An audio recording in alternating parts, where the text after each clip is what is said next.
And ఒక్క నిమిషం sir sir sir please sir. ఆయన పెద్ద మనిషి. నాన్న ఎవడన్నా పెద్ద మనిషి, ఆడి పెద్ద మనిషి అంటే నిజంగా నేను తప్పు చేశానా? పిలిచి 55 ఏళ్ళు కదా అతనికి, ఆడికి నన్ను పిలిచి నువ్వు తప్పు చేసావు, మా ఫ్యామిలీతో అంత బాగున్నాడు కదా, నువ్వు తప్పు అంత చనువుగా ఉన్నాడుగా, నన్ను పిలవలేడా నా ఇంటికి వెళ్ళినాడు, నువ్వు తప్పు చేసావు సరిగ్గా ఉండండి అని నాకు చెప్పొచ్చుగా. నాకు చెప్పాడు ఎప్పుడైనా? ఏంటి ఈ అటాక్లు ఏంటి అసలు నా మీద? నా ఇల్లు ఖాళీ చేయించాడు, మా అక్క వాళ్ళ ఇల్లు ఖాళీ చేయించడానికి ట్రై చేశాడు. ఓనర్ వీడియో పెట్టినా, నా ఓనర్ వీడియో నేను చూపిస్తా, అది కూడా ఉంది. సరే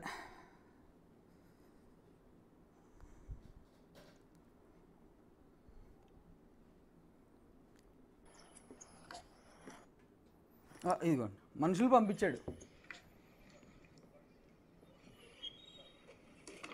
ఎవరాళ్ళు? మీ మనుషులే బాబు గారు. కింద మీడియా బ్యాగులు కూడా ఉన్నాయి. మీ ఇంటికి వచ్చారండి? నేను లేనప్పుడు అసిస్టెంట్ని డోర్ తీయొద్దన్న.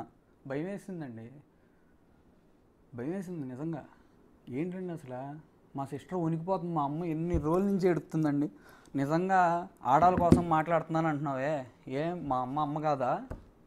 మా అమ్మ నాన్నప్పుడు ఏం చేశారు మా అమ్మ నాన్నప్పుడు? ఆయన వేరే పెద్ద పెద్ద పొలిటీషియన్స్ పేర్లు చెప్పి నేను ఇలా అండగా ఉన్నాను. మా అమ్మ ఏం చేసింది?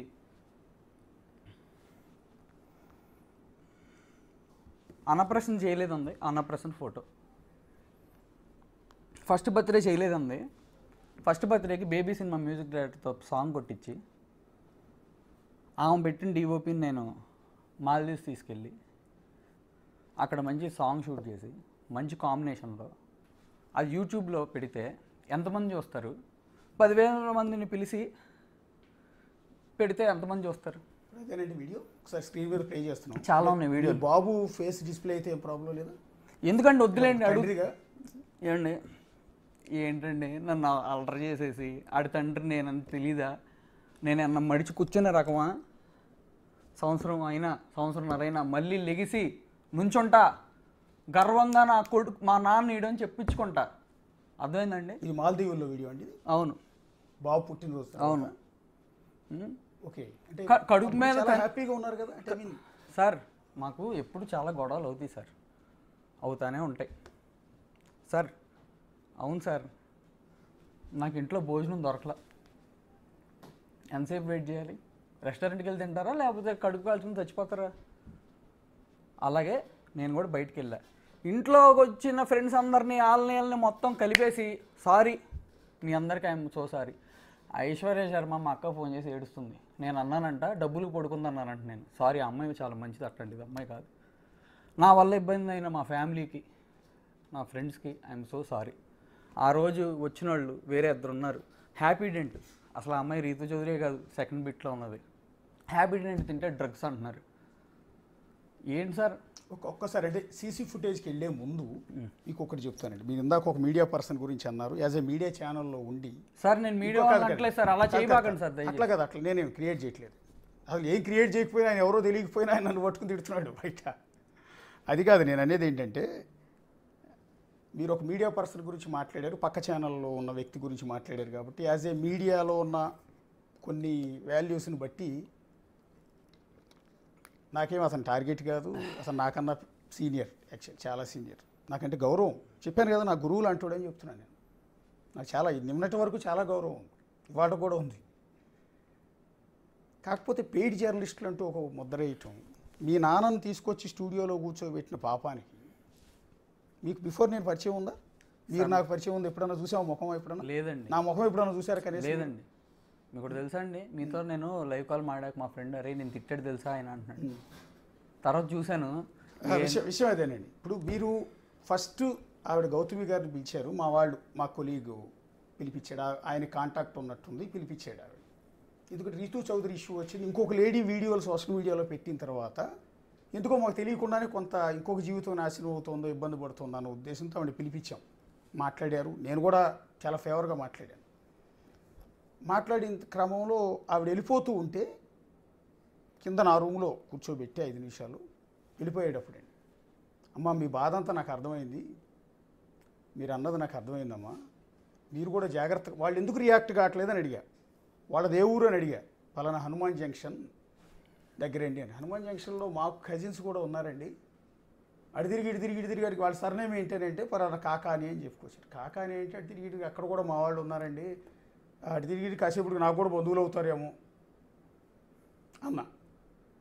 అన్నాక సరే అయిపోయిన తర్వాత వాళ్ళు ఎందుకు రియాక్ట్ కావట్లేదమ్మా అని అడిగితే ఏమో తెలియదు అన్నారు. అంటే మీరు ఒక 4 రోజుల నుంచి 40 రోజుల నుంచి పైగా మీకు అలిగేషన్ చేస్తుంటే ఇంతవరకు ఎందుకు రియాక్ట్ కావట్లేదు అని అడిగితే వాళ్ళ దగ్గర తప్పు ఉండిపోయింది కాబట్టి మాట్లాడట్లేదని సంథింగ్ ఏదన్నా సరిగా స్ట్రైక్ అవ్వట్లేదు నా దగ్గర. అయితే ఇంకోటి ఏంటంటే అన్న తర్వాత నేనే అన్నా, అంటే నేను కూడా ఆవిడ చెప్పింది మొత్తం విని నిజమనుకుని నమ్మేమనంటే ఇన్ని రోజుల నుంచి రియాక్ట్ కావట్లేదు అంటే నేను మిమ్మల్ని ఉద్దేశించి అన్నమాట.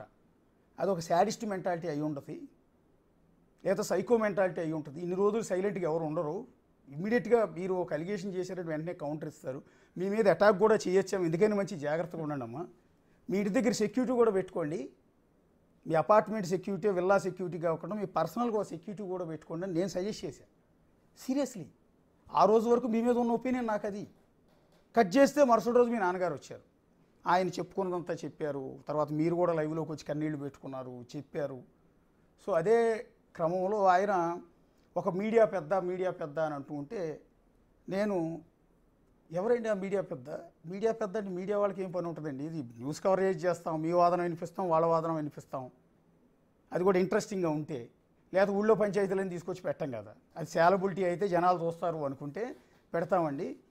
ఎవరో మీడియా పెద్ద చెప్పండి, సీరియస్గానే అడిగానండి. మీడియా పెద్దలు అంటే ఎవరు ఉండరండి, ఒకళ్ళు 25 ఏళ్ళ ఎక్స్పీరియన్స్ ఉంటుంది, ఒకరికి 20 ఏళ్ళ ఎక్స్పీరియన్స్ ఉంటుంది, నేను పెద్దనా? ఆఫ్టర్ ఆల్ ఎంప్లాయీ నేను ఇక్కడ. మమ్మల్ని పోషించే మా యజమాని ఉంటాడే ఆయన పెద్దండి. మా ఛానల్కి విజయరెడ్డి గారు అని ఒక ఆయన ఉన్నారు, ఆయన పెద్దండి. లేదా పక్క ఛానల్ ఎన్టీవీకి నరేంద్ర చౌదరి గారు ఉంటారు, ఆయన పెద్ద. TV5 అనే ఛానల్కి బిఆర్ నాయుడు గారు ఉంటారు, ఆయన పెద్ద. ఈ కోణంలో నేను చెప్పా, వాళ్ళు పెద్దలండి మమ్మల్ని పోషించేవాళ్ళు, మేము ఆఫ్టర్ ఆల్ ఎంప్లాయీస్. ఎవరు పెద్దండి? ఆ ప్లేస్లో నేను ఉంటే వన్ సైడ్ ఒకళ్ళతో పుచ్చుకోనండి, మీ వాదన వినిపిస్తాను, వాళ్ళ వాదన వినిపిస్తాను, ఇది నేను చెప్పింది. కట్ చేస్తే లైవ్ అయిపోయిన తర్వాత మీ నాన్నగారు నేను అడిగా, ఎందుకంటే నాకు అప్పటి వరకు ఆ పెద్ద అని ఇప్పుడు మీరు పేరు రివీల్ చేసి చేయకముందు నాకు ఐడియా వచ్చింది, మీరు ఇప్పుడు పేరు రివీల్ చేశారు, మీ నాన్నగారు ఎక్కడా చెప్పాలి, నాకు కూడా అర్థం కాదు. లైవ్ అయిపోయిన తర్వాత ఇదే స్టూడియోలో పక్కకి వెళ్ళి అడిగా, ఎవరండి ఆ మీడియా పెద్ద అంటే, నేను చెప్పనండి, ఆయన మా పార్టీతో చాలా బాగుంటారు, హానెస్ట్గా ఉంటారు, క్యారెక్టర్ ఉంది, ఆయన పేరు నేను చెప్పనండి. నేను ఏ పార్టీ మనిషిని కాదు ఇట్లా ఆయన చెప్పుకొచ్చారు. అప్పటికి కూడా నాకు అర్థం కాలే. కిందికి వెళ్ళిన తర్వాత ఆయన ఒక మాట అన్నాడు, ఒక ఛానల్కి CEO బ్రహ్మచారి అన్న మాట అన్న తర్వాత నాకు వెలిగింది. సో ఈయన గురించి ఏమన్నా అంటున్నాడా? నా ఈక్వేషన్ వేరుగా ఉంది. ఏంటి అంటే, మీరు క్యాస్ట్ ఈక్వేషన్ వచ్చింది కాబట్టి చెబుతున్నా, మీరు చౌదరి, వాళ్ళు చౌదరి, ఇంకో చౌదరి, మీడియాలో ఉన్న ఇంకో చౌదరి దగ్గరికి ఎవరో వెళ్ళి ఉంటారు. మీరు క్యాస్ట్ ఈక్వేషన్లో ఇంకో చౌదరి జర్నలిస్ట్ ఎవరో సీనియర్ పెద్ద అంటే ఎవరో సమ్ చౌదరి దగ్గరికి వెళ్ళి ఉంటారు అనుకున్నా, కానీ మీరు చెప్పిన వ్యక్తి దగ్గరికి నేను అసలు ఊహించలే. కిందకి వెళ్ళిన తర్వాత అనుకుని మా కొలీగ్ దగ్గరికి వెళ్ళి చెప్పా, ఆయనకి బ్యాడ్ అవుతోంది, ఒకసారి నువ్వు కూడా ఎందుకైనా మంచిది ఫోన్ చేసి చెప్పు. మనం అనుకోకుండా ఫ్లోలో వాళ్ళ నాన్నగారు మాట్లాడేశారు, ఇట్లా చెప్పారు, పేరు కూడా రివీల్ చేయలేదు అని చెప్పారు. బట్ ఆయన ఏమనుకున్నాడో నాకు తెలియదు, కానీ నిన్న సాయంత్రం నా మీద 2.5 గంటల పాటు డిబేట్ పెట్టి, నేను ఫెయిడీ జర్నలిస్ట్ని, మీ మోచేతి కింద నీళ్లు తాగాను అని అంటుంటే నిజంగా నాకు బాధ ఏమనిపించలే, నాకేం బాధ అనిపించలే. కానీ ఇలా ఉంటుందో వ్యవస్థ. ఒక 40 రోజుల పాటు ఒక ఫ్యామిలీని ఉద్దేశించి, ఒక సినిమా హీరోని ఉద్దేశించి, ఒక తండ్రిని ఉద్దేశించి, ఒక తల్లిని ఉద్దేశించి, ఒక అక్కను ఉద్దేశించి ఇంత దుర్మార్గంగా ఇన్ని అలిగేషన్ చేస్తూ వన్ సైడెడ్ మాత్రమే చూపిస్తుంటే రెండో కోణం చూపించొద్దా? ఇదేనా జర్నలిజం వాల్యూస్ అని అనిపించింది. అందుకని ఇవాళ మీరు మీద కూర్చోబెట్టి మాట్లాడిస్తున్నారు. మీరు జర్నలిస్టులు కొనే డబ్బులు ఉన్నాయి మీ దగ్గర, జర్నలిస్టులకు అట్లా డబ్బులు ఇచ్చి అన్ని ఛానళ్ళు, మీరు మీ నాన్నగారు ఇంటర్వ్యూ ఇచ్చిన ఛానల్కి ఇప్పుడు మీరు కూర్చున్న ఛానల్ కూడా మీరు కోట్ల రూపాయలు డబ్బులు ఇచ్చి కూర్చుంటున్నారా? ఎదుటి చేసే పనులు మేము చేసామని చెప్తారు, మేమేమి ఎవరికి ఇవ్వాల, మమ్మల్ని ఎవరు అడగల. ఫస్ట్ పాయింట్, మాకు అసలు మీడియాకి రావాలనే థాటే లేదు. ఆ అమ్మాయి వాళ్ళు స్ట్రాటజికల్గా ఎప్పటి నుంచో ప్లాన్డ్గా మేమిద్దరం సెపరేట్ అని అనుకున్నాం. అమ్మాయికి సెకండ్ ఫోన్ ఉంది, నెంబర్ అడిగా, ఎప్పుడు 3 ఏళ్ళ నుంచి ఉన్నట్టుంది. మాకు యాక్చువల్ ఇష్యూ స్టార్ట్ అయింది, ఆ అమ్మాయి లైవ్ పెట్టింది నన్ను తిడతా, నేను చాలా పర్ఫెక్ట్ అప్పటికి. లైవ్ పెట్టింది, నాకు అమ్మాయి అంటే చాలా ప్రాణం, పెట్టి నన్ను అంది, చాలా అంది, వీడు కార్లు ఇవ్వట్లేదని, అదని ఇదని చాలా ఫాల్స్ ఎలిగేషన్స్ చేసింది. బాధేసింది. వాళ్ళ ఫాదర్కి చెప్పా, నేను ఉండలేనని. కానీ నేను ఎవరిని చేసుకోను, సెపరేట్గా ఉంటాం. గొడవ పడతాం కన్నా ఇంకో చోట నేను ఇంకో చోట ఉంటాం బెటర్ కదా. అది నేను చెప్పింది. పెళ్ళి అయిపోయింది, విడిపోలేం, పరువు. విడాకులు అడిగింది ఎవరండి మొదట? అసలు సార్ ప్రపోజల్ తెచ్చింది ఎవరు? పెళ్ళి అయినప్పటి నుంచి 100 సార్లు అడుగుంటుంది సార్ డైవర్స్. దేనికైనా సింపుల్ థింగ్ బ్లాక్మెయిల్. నాకు అర్థం కాల. నాకు అమ్మాయి అంటే చాలా ఇష్టం. ఆ అమ్మాయి కూడా బాగుండేది. ఇప్పుడు ఒక్క నిమిషం కంటిన్యూ చేసే ముందు మీరు ఒక జర్నలిస్ట్ గురించి ప్రస్తావించారు. ఆయన పేరు చెప్పడం నాకు ఇష్టం లేదు మీన్స్ గౌరవం లేదని కాదు. ఆ మూర్తి చంపేని, ఆయన మమ్మల్ని చంపేనే ఉండే. నేనేమంటానంటే, మీరు ఆయన ఇంటికి వచ్చారు, మీ అబ్బాయితో ఆడుకున్నారు, మీ ఇంట్లో కూర్చుని మీరు తినే ప్లేట్లో తింటూ వీడియోస్ చేశారు, రీల్స్ చేశారు అని కదా మీరు అంటున్నది. 4 ఇప్పుడు ఆయన వయసు 52 ఏళ్ళు అని చెప్తున్నారు. మీ మిస్సెస్ వయసు ఒక 30 ఏళ్ళు ఉంటాయా? ఏమంటే మా మిస్సెస్ని కలపొద్దులేండి. కాదు కూతురు వయసు కదా. కూతురు వయసు అంటే పరిచయం ఉంది, తెలిసిన వాళ్ళు అయి తప్పే ఉంది, వస్తారు కదా. ఇప్పుడు మీరు నాకు పరిచయం అయ్యారు, రేపటి నుంచి మీ ఇంటి దగ్గరికి నేను రావచ్చు కదా. తప్పే ఉంది చెప్పాడు. తప్పే ఉంది. ఒక్కసారి ఎందుకు కలిశానని చెప్పాడు నిన్న TV5లో. నేను అదే అనుకున్నా. ఓకే, నాతో ఎందుకు పిలిచి మాట్లాడలా? పెద్దోడు కదా, ఇద్దరిని కలపాలని చూడాలిగా, ఎందుకు విడదీయాలని చూస్తున్నాడు? అంటే వాళ్ళ అమ్మగారు టీచర్ కాబట్టి విజయవాడ BRTS రోడ్లో టీచర్స్ అందరూ కలిసి ప్రొటెస్ట్ చేసిన ఇష్యూకి సంబంధించి మీరు ఆ రోజు పెద్ద ఎత్తున ప్రొటెస్ట్ చేశారు కదా. ఆ అంశం గురించి మాట్లాడటానికి ఒకసారి వాళ్ళ ఇంట్లోకి వెళ్ళారు అని వాళ్ళ అమ్మగారు చెప్తున్నారు, ఆయన కూడా చెప్తున్నారు. అందులో తప్పేం కనిపించింది మీకు అని? దాంట్లో అసలు నేను అంటుంది ఒక్కసారే కలిశాను అన్నాడు. అవునా, మీరు ఒక్కసారి అది చూడండి. మీరు అంతా చెప్తున్నారు, బాగానే సపోర్ట్ చేసుకుంటున్నారు. ఒక్కసారే కలిశానని చెప్పాడా? దాని మీద స్టాండ్ తీసుకోమన్నాడు ఫస్ట్. ఓకే, ఆయన ఫోన్ నెంబర్ తీసుకోండి. ఎన్నిసార్లు ఆయన వెళ్ళాడు, ఎన్నిసార్లు వెళ్ళి ఆయన కలిసింది.